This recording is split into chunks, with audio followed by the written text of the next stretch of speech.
في مونديال قطر 2022 سيكتشف الجمهور تقنيات تكنولوجية استثنائية تدخل لأول مرة عالم كرة القدم وبطولات كأس العالم. من أهمها التسلل شبه الآلي المعروف ب SAOT.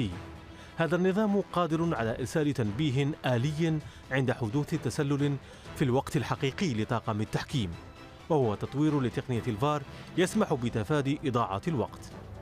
يعتمد على ما لا يقل عن 12 كاميرا تتابع كل لاعب وتراقب جسمه بمعدل 50 مرة في الثانية.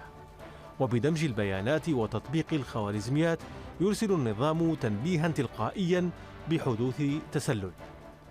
التقنية الثانية هي الكرة التي أطلق عليها اسم الرحلة.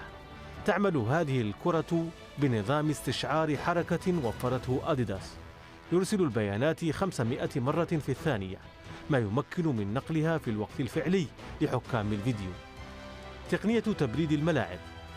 7 من ملاعب المونديال 8 تستخدم تقنية التبريد المتقدم، وهي تقنية ثورية تعمل بالطاقة الشمسية وتدفع الهواء البارد إلى الملعب وأماكن جلوس المشجعين. ملعب 974 هو أول ملعب قابل للتفكيك.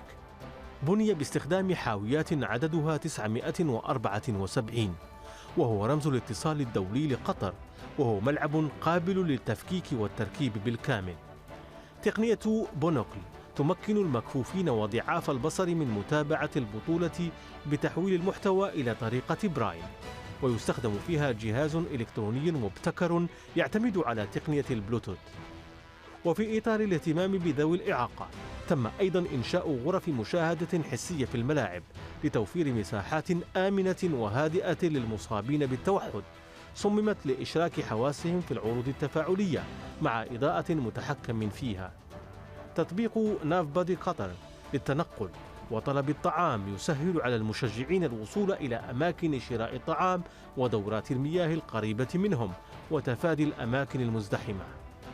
تقنية شحن الهواتف بسرعة إب بالم في محطات خاصة من خلال منافذ USB أو لاسلكيا، وتمكن أيضا من الاتصال بشبكة الواي فاي. تعتمد ملاعب مونديال قطر على إضاءة LED غير الضارة والتي توفر الطاقة وتعمر طويلا.